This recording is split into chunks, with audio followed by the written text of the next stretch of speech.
Il y a eu trop de tueries. On m'a fait coucher et on a allumé le feu.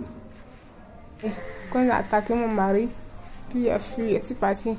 C'est par la brousse qu'on m'a attaqué à une machette. Il a tué mon enfant aussi. L'homme m'a attrapé. Il dit, il veut me tuer. Il m'a dit, mais pardon. Il insiste. Il dit, je vais te tuer. Il veut me macheter. Ils sont rentrés dans l'autre maison, ils ont cassé la porte, ils ont tiré dans la maison. Il y a une petite fille de 5 ans qui a pris des plombs dans le cou. Elle est morte sur le champ. Ils m'ont mis dehors, on m'a dit de m'asseoir. Donc il a pris son carreau 12, il a braqué sur ma nuque. Il n'avait plus de balles.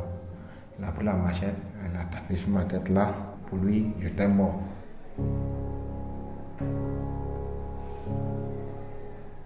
La plupart des villages ont été détruits là-bas ou brûlés et les populations ne sont toujours pas revenues. La plus grosse difficulté pour nous, c'est de voir qu'on a toujours des blessés qui arrivent et des gens qui ont été blessés il y a 2 semaines, 3 semaines, ça dépend, qui sont restés cachés en fait en forêt. Pour nous, c'est un indicateur que les gens ont peur de venir jusqu'à nous, ont peur de réaccéder aux villes. On a exactement la même information de l'autre côté de la frontière au Libéria, où les gens arrivent tard avec des vieilles blessures et particulièrement traumatisés par ce qui semble se passer en forêt. On entend parler de viols, de meurtres, de gens brûlés vifs. J'ai l'exemple d'il y a 24 heures où une personne est sortie de forêt avec une vieille blessure. On l'a traité le matin avec des antibiotiques parce que ses plaies étaient infectées. Et dans l'après-midi, il est revenu nous voir en nous disant qu'il avait été menacé de mort par l'autre communauté, par la communauté adverse. Ce qu'on arrive à faire aujourd'hui, c'est essayer de développer le plus grand nombre de cliniques mobiles sur ces zones. La plus grosse crainte, c'est que ces violences continuent et les blessés qu'on reçoit, qui sont des anciens blessés, arrivent avec donc, des vieilles blessures, donc ils ont du mal à accéder à nous, parce qu'ils nous racontent, clairement, il y a toujours des violences qui se passent en forêt, même si on ne voit pas forcément ces populations.